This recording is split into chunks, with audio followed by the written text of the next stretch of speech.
Welcome back to Language Lab, where we take everyday conversations, shake them like a snow globe, and watch the vocabulary fall into place. And today we are packing up our words, pitching a tent of vocabulary, and roasting some sizzling expressions over the fire. Yay! So get ready for bugs, bear-proof coolers, and bathroom stalls. This is going to be fun. Okay, let's get started. Our first vocabulary word today that we covered in our camping episode was RV. We did kind of talk about it a little bit during the episode, but basically it means a recreational vehicle. It's an acronym, and it's a house on wheels. It's like, a place where you can drive, and as we mentioned, there is like a bed, there's a sofa, there's tables, um, kitchen, bathroom, this type of thing. That's kind of the basics All of of the an RV. necessities. Yeah, yeah. Yep. So it's like, why rough it in the tent when you can bring your own microwave and Netflix into the forest? Agreed. The next word on the list is the word annually, and annually means every single year. Like that camping trip that you promise that you're going to be doing annually, which actually happens every 5 years. I don't know. Yeah. But we're being good. We are doing it annually. That's right. Alpinism. Alpinism is hardcore mountain climbing and camping. So just think like you have ropes and just tons of equipment on your back and, maybe regretting all your life choices on the way up. That's me. The next word is the word knot, and the word knot is actually a fastening made by tying a piece of string, rope, or something similar when you tie them together.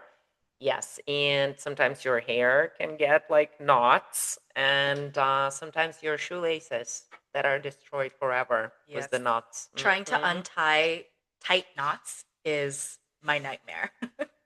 Riverbank.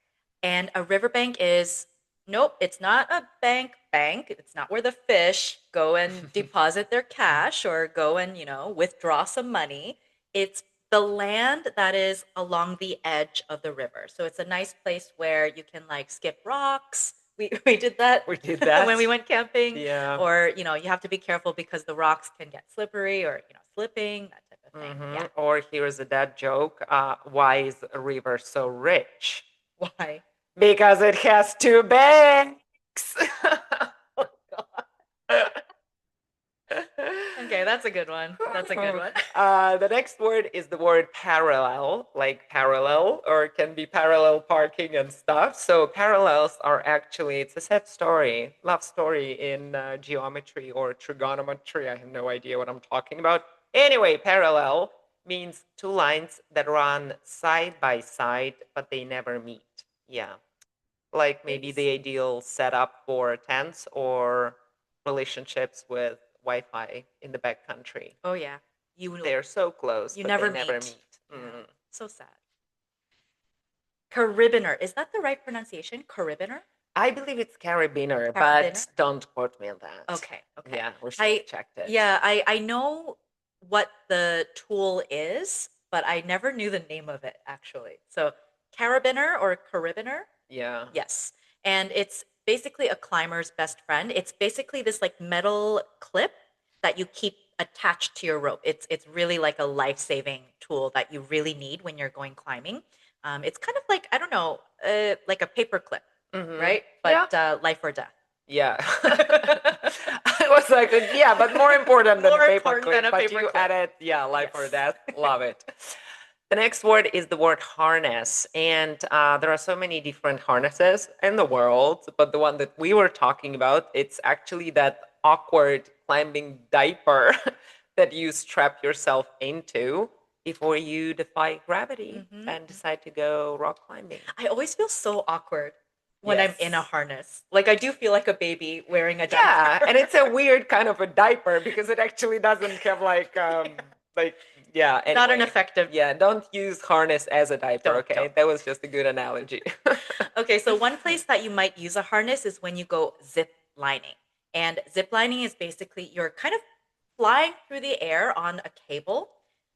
Just you can pretend to be Tarzan, just screaming through the air, on this line, Yeah. flying through the forest. It's a really fun activity if you're a little bit more adventurous, but I recommend ziplining. It's fun. Yeah, and I love how Hannah started by saying that like here is where you can use the harness, and depending on the height, maybe a diaper as well. Ooh, double down. Yep. Obstacle course. An obstacle course is a series of physical challenges designed to test strength, balance, and of course your ability not to face plant in the mud. Right. Yep. A designated area. So a designated area is it's a place. So it's a physical space, and this place has been kind of formally set aside or assigned or chosen for a particular purpose. So we were talking about designated camping areas. So you rent, like you book the area that is designated to you. Mm-hmm. There can be like designated working areas in the office, designated like staff areas in a restaurant, Yeah, that type on of thing. the subway stations designated waiting areas. Yes, yes, Mhm. that's right. The next word is the word glamping. And as we mentioned on the episode, it's a mix of two words, camping and glamour. Glamorous camping, glamping. So it's marshmallows, but make them more Instagrammable Mm-hmm, place. mm-hmm. I mean, it might be interesting to try at one Yeah. point. Yeah. Okay, so this whole episode was about camping, and Mm-hmm. we realized we were talking about one type of camping, but there is another like uh, activity also called camp, and this is more, I guess, in the summer as kids, like summer camp. So the difference is it's kind of like a sleepaway place where parents will send their kids during the summer when they are on summer vacation, and you don't actually not always sleep in tents, but there's a lot of campfires and singing of kumbaya. Miss, What? yeah, kumbaya, What's kumbaya? kumbaya. Oh, it's a campfire song.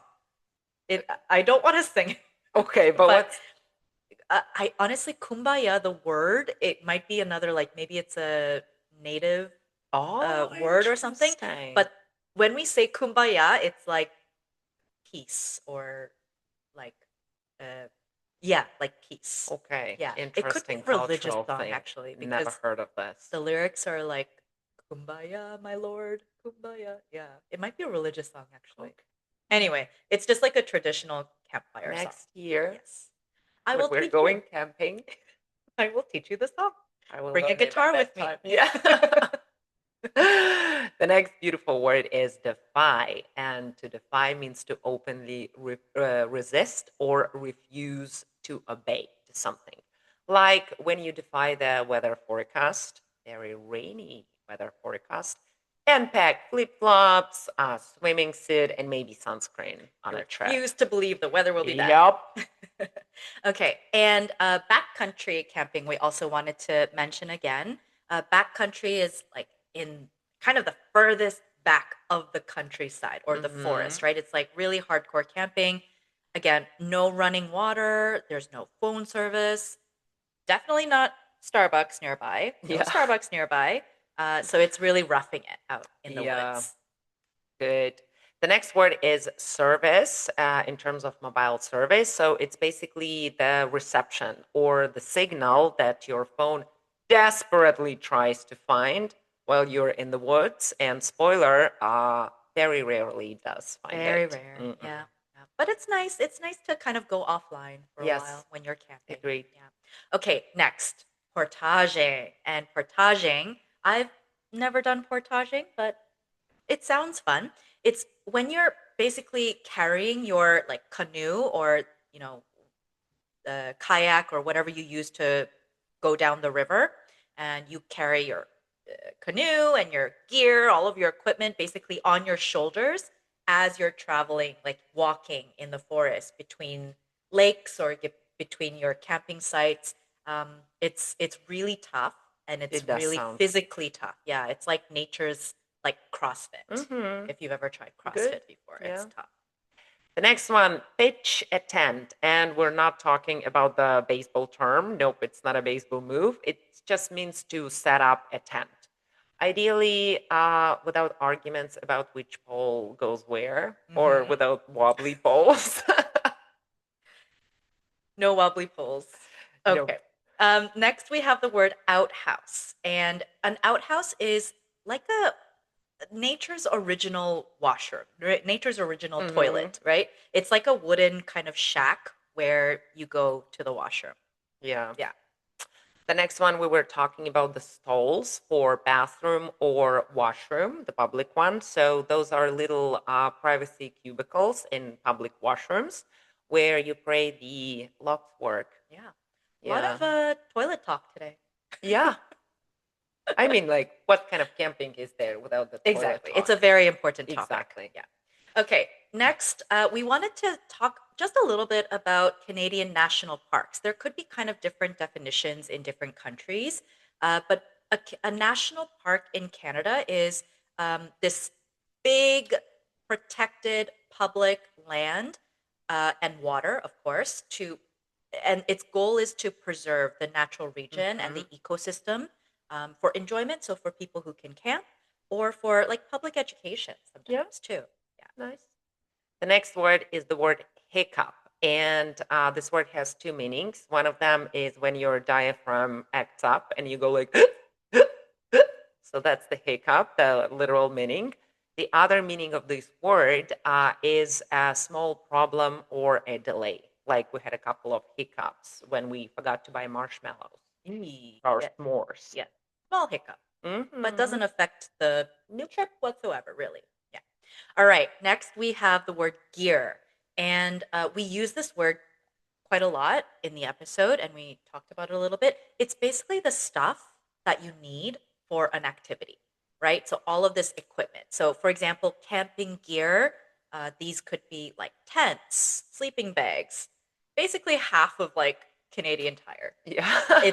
I mean, Canadian Tire is just where you buy gear for anything. For anything. Yes. Yeah, totally. The next word on the list, and not to offend anyone, we were talking about the black, dark meaning of this word, and it's the word Sabbath, like the Black Sabbath, R.I.P. Ozzy Osbourne. And Sabbath is a supposed annual midnight meeting of witches. Unhinged. Unhinged is it's basically another way of saying like um crazy, wild, out of control, my hair after 3 days without washing, my hair can be quite unhinged. Or 24 hours without sleep. Yeah. Mentally yeah, unhinged. and can turn you into an unhinged person. Yes. Or last year there was this popular meme of one of the American politicians. I don't remember what he was talking about, but he said a phrase. He said like, "He's totally unhinged." Have you seen it? No. It was like such a popular meme like last year. I have was to like, look this up. totally unhinged. No. No? Okay. Yeah, anyway, we can find it later. Sounds unhinged. Yep. The next expression, I love it so much. And it goes like, I kid you not. And when you say it, you mean I'm not joking. Seriously. Like when you tell someone about that time when raccoon stole all the food from your cooler, I kid you not. Sounds like a story, but it's serious. Yeah. All right. Our next verb is to plot. And to plot means to plan carefully. So you're like plotting your hiking route, or you're plotting revenge after your tent mate eats the last s'more. Yeesh. Overcast. We talk about the sky when we use the word overcast, and it means that the sky is cloudy and gray, and it sets the perfect mood for horror stories around the campfire. Yes. Ooh. All right. So our next word is the word soaked. We were describing us basically while we were camping in the rain. Soaked means completely wet. Like everything is wet. Like your sleeping bag after we just our tents, everything was just soaked. Yeah. Yeah. Wow. Blah. Optical illusion. An optical illusion is basically a trick on the ice, like thinking that you saw Bigfoot that one time in the forest, but it was just your friend's fuzzy sweater. Yeah. Mhm. Yep, that happens. And our last word for today is the word congregate. Congregate means just gathering together. Like when campers congregate around a fire, um, mosquitoes congregate around me. We Yes. learned during camping.